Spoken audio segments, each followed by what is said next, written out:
Здравейте, приятели! Толкова резко забогатях от TikTok на ваш гръб, че с мъжа ми си взехме апартамент и то некъде да е, а на Луксиджос курорта Пампорово. Само че наем за 2 дни, ха-ха, пари кът вестници, какво да ви кажа. Намерих офертата тук в TikTok и ще ви оставя профила на стопанката и нейни контакти, ако и вие искате да се оттъркате в толни виждан лукс. Апартаментът е на мега локация, има 2 спални, трапезария с разтягателен диван и побира до 6 човека. Чистак бързак нов е обзаведен един път. Не е нужно да влачите чрез цялата покъщина, защото вътре има всичко. Топи яката терасата, кара веднага да се паркираш там и да изпоркаш една бутилка вино, да знаете голяма глътка се отваря на тая гледка. Около Пампорово има един куп топ ефтинджос локации за разходка, на които задължително трябва да идите, стига вече сте са бутали за тия Малдиви. Нищо особено не са, това ви го казвам като човек, който никога не е ходил там.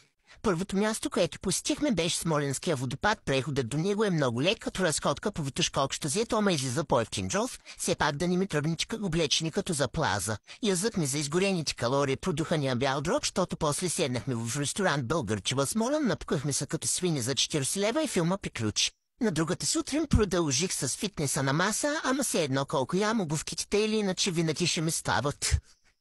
После се отправихме към връх Снежанка, платихме по 6 лева на човек, за да скачим до върха на кулата. Панорамната гледка е невероятна, ама ми излезе още 60 лева после в аптеката, що отгоре духа като за последно и едва ни хманах менингит. На 15 минути пеша от кулата са орфеевите скари, на които силно препоръчвам също да се отбиете, защото там се открива супер красива гледка почти до предела на Родопите. Ако имам вила в Гърция, сигурно щях да мога да си я видео там, ама няма муви. После пак продължих с тренировките, ама на маса и се награди с този Луксиджос гурме десерт за 15 лева в ресторант Бохеми, който се заслужава всяка стотинка и е най-якото нещо, което съм опитвала. Последната ни спирка за деня бяха Смолянските езера, които също са удивително красиви и са идеалното място за пикник. В последния ден от ефтинджос почивката в Пампорово решихме да се разходим и до Широка лъка. Обиколила съм почти цяла България. Искаше ми се да се похваля, че и целият свят, ама така е, като си взех красив мъж, а не богат, ще си нося последствията. Та Широка лъка е едно от най-прекрасните места, които съм посещавал и силно препоръчвам да се отбиете и там. В коментари под видеото ще ви оставя координати за резервация на апартамента в случай, че вие изкефили и бихте искали да посетите Родопите сега или пък през зимата.